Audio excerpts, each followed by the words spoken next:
बिहार के ही एक नौजवान वो कहा करते थे कि संविधान के जूता से ऐसे वर्दी वालों को 50 जूता मारना चाहिए। इस बेहुद्दे को पता नहीं नौकरी कैसे कर लिया कि किसान हत्या करेगा। लालू जी की सत्ता को जो जंगल राज कहा था ना, उसका मतलब ये नहीं था, ये हत्या बलात्कार नहीं था।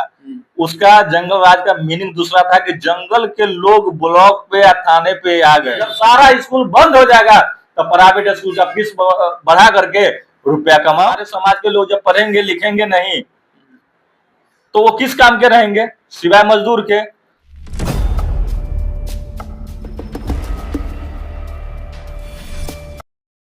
बिहार के डीजीपी का स्टेटमेंट आया है। अप्रैल मई जून में घटना होता रहता है, हत्याएं होता रहता है, इस पर आप क्या कहेंगे?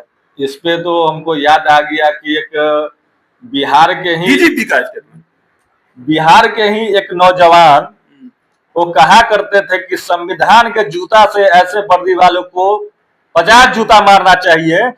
इस बेहुद्दे को पता नहीं नौकरी कैसे कर लिया कि किसान हत्या करेगा।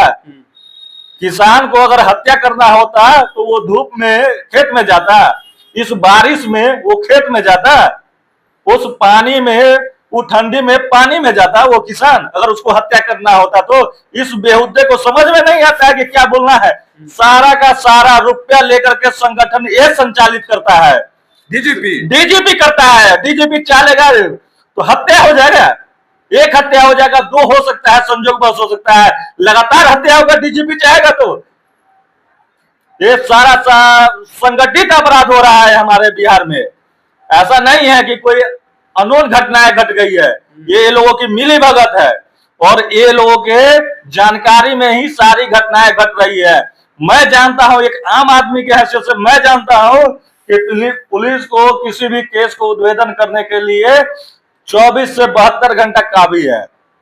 बिल्कुल 24 से 72 घंटा के अंदर उद्भेदन हो सकता है। अब बताइए कि अगर एक घटना किसी ने कर भी दिया, 72 घंटा के अंदर में उद्भेदन करके स्पीडी ट्रायल करा करके जब उसको सजा दिला देगा तो वो जेल में रहेगा। वो दोबारा घटना का पुनरावृत्ति कैसे हो सकता है? होगा? कभी नहीं होगा। तो ये लोग जो है कि संगठित अपराध करवाते हैं और दोषी किसको कहते हैं? किसान को दोषी कहते हैं। किसान को अगर अपराध ही करना होता तो इसी के कनपट्टी पे रिवॉल्वर रख करके इसी का सारा प्रॉपर्टी अपने नाम पे लिखवा लेता है। ये क्या कर लेता है? तनख्वाह उठाने जो जाते हैं 1 तारीख को, उस समय इनके कनपट्टी पे पिस्तौल रख करके इसका तनख्वाह अपने जेबी में रख करके चल देता है किसान। किसान कभी भी एक कीड़ा को भी नहीं मारता है। जब उसके फसल में कीड़ा लग जाता है ना तो उसको भी किसान उठा करके बाहर फेंक देता है। वो हत्या करने वाला किसान नहीं होता है। ये हमारे डीजीपी को समझना पड़ेगा। और ये लोग बहुत ही जघन्य अपराध किए हैं इस तरह का स्टेटमेंट दे करके। इसके लिए जनता इनको कभी माफ नहीं करेगी। जनता की गाढ़ी खून पसीने की कमाई से इन लोगों का तनख्वाह मिलता है और उस पैसा से इनका बच्चे जो है ना, टैक्स के पैसे से वर्दी है। इनके बच्चे जो पढ़ते हैं देश विदेश में बड़े बड़े स्कूल में, इसी किसान के पैसे से पढ़ते हैं, इसी किसान का उगाया हुआ अन्न खाते हैं अभी तक। लेकिन बिहार के डीजीपी ऐसा स्टेटमेंट, घिनौना स्टेटमेंट है, लेकिन अभी तक माफी नहीं मांगा। कैसे? ये सिंडिकेट चला रहा है, माफी काहे मांगेगा?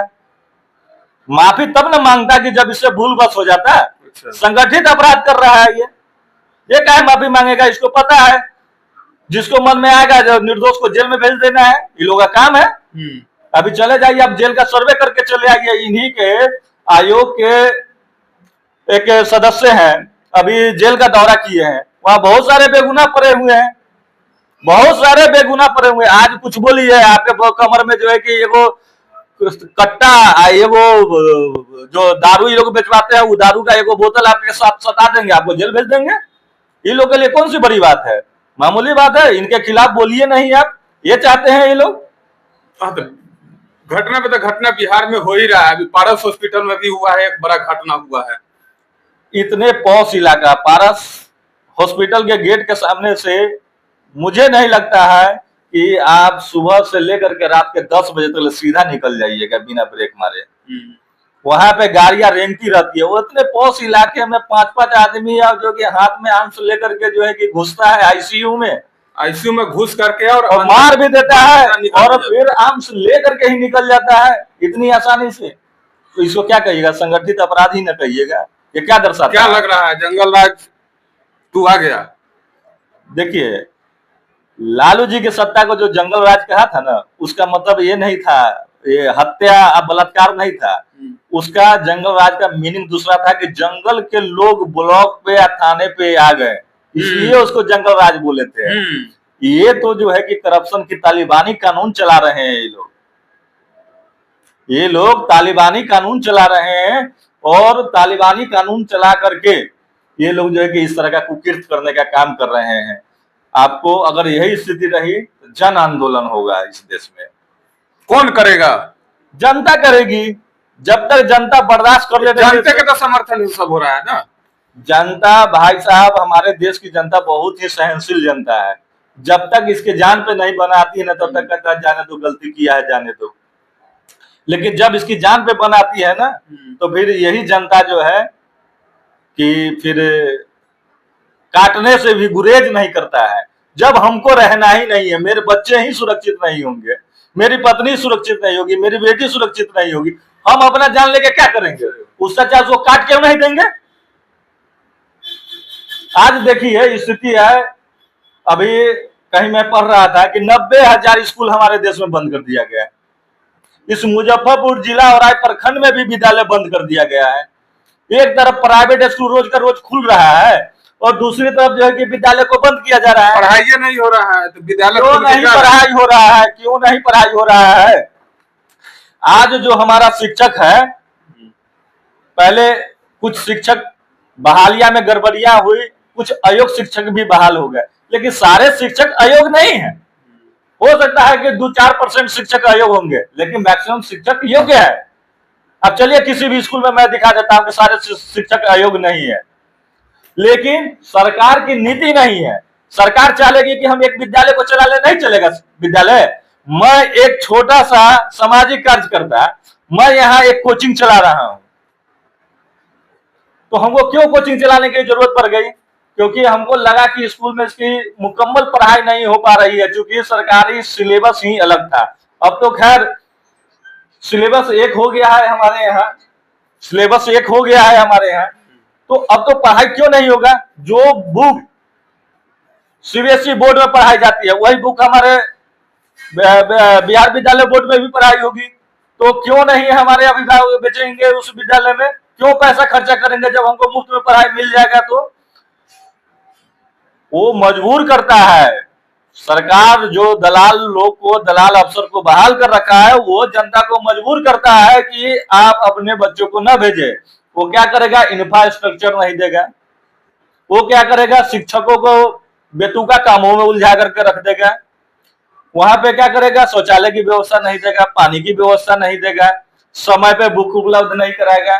तो उस परिस्थिति में क्या करेगा? बच्चे की संख्या घटेगी। लेकिन उससे भी इंतहा कर दिया कि अब स्कूलें बंद कर दिया। अब बताइए कि हमारा जो समाज है, जो सुबह शाम मजदूरी करता है, 400 रुपया मजदूरी पर अपना भरण पोषण कर रहा है, वो प्राइवेट स्कूल में पढ़ाने को मजबूर है 1500-2000 रुपया दे करके। सोचिए उसकी क्या व्यथा होगी कि अपने कमाई का एक बहुत बड़ा हिस्सा अपने बच्चे की पढ़ाई पे खर्च कर रहा है। और जो आज मैं आपको यकीन दिलाता हूं, जो आज 1000-1500 रुपया में जो बच्चे की पढ़ाई हो रही है, जब 100% स्कूल हमारा बंद हो जाएगा तो इसी की पढ़ाई का चार्ज हो जाएगा 5000 रुपया। और हमको पढ़ाना है तो हमको मजबूरी में देना पड़ेगा उनको पैसा। इसी ताक में तो ये लोग है कि सारा स्कूल को बेच दो, अडानी को सारा स्कूल का जमीन लीज कर दो। जब सारा स्कूल बंद हो जाएगा तो प्राइवेट स्कूल का फीस बढ़ा करके रुपया कमाओ। आज किसी प्राइवेट स्कूल का ऑडिट होता है क्या? किसी प्राइवेट स्कूल का ऑडिट नहीं होता है। जितने भी हमारे सरकार के शिक्षा विभाग के अधिकारी पदाधिकारी बैठे हुए हैं, सबका सब चोर और भ्रष्टाचारी है। हमारे मंत्री है सुनील कुमार, कहने के लिए तो आते हैं अनुसूचित जाति से, लेकिन कभी उन्होंने अनुसूचित जाति के किसी विद्यालय का निरीक्षण करने का काम किया? नहीं किया। क्यों नहीं किया उन्होंने? क्योंकि उनको पता है कि उनका जितना भी पदाधिकारी है स्कूल में जाता तो है निरीक्षण के लिए, लेकिन वहां से कमीशन उठाने के लिए जाता है, हफ्ता लेने के लिए जाता है स्कूल में, स्कूल का निरीक्षण नहीं करता है। निरीक्षण करता है तो आप किसी भी स्कूल में जाइए और उसका निरीक्षण पंजी में आप देख लीजिएगा, कोई अधिकारी लिख दिया होगा इस स्कूल में फलाने फलाने चीज की जरूरत है, रिक्वायरमेंट लिख करके आया होगा तो हमको बता दीजिए आप। तो ये पूरा है ना, इस देश में, इस राज्य में संगठित अपराध हो रहा है। ये भी मेरे नजर में अपराध की श्रेणी में आता है कि संयोजित तरीके से विद्यालय को बंद किया जा रहा है। इसके खिलाफ भी हम लोग आंदोलन करेंगे। मतलब हर जगह, हर विभाग में, हर सेक्टर में पॉलिटिकल ही पॉलिटिकल है। बिल्कुल साजिश हो रहा है कि कैसे जो है कि इन लोगों को हम लोग गुलामी की ओर लेकर के जाए। हमारे समाज के लोग जब पढ़ेंगे लिखेंगे नहीं तो वो किस काम के रहेंगे, सिवाय मजदूर के। पत्रकारिता में 100% मनुवादी लोगों का कब्जा है, न्यायपालिका में उन लोगों का कब्जा है, जितने भी चीफ सेक्रेटरी है वो लोग हैं। हमारे लिए कौन सोचने वाला है? हम लोग के पास सिवाय मजदूरी का तो कुछ होगा नहीं।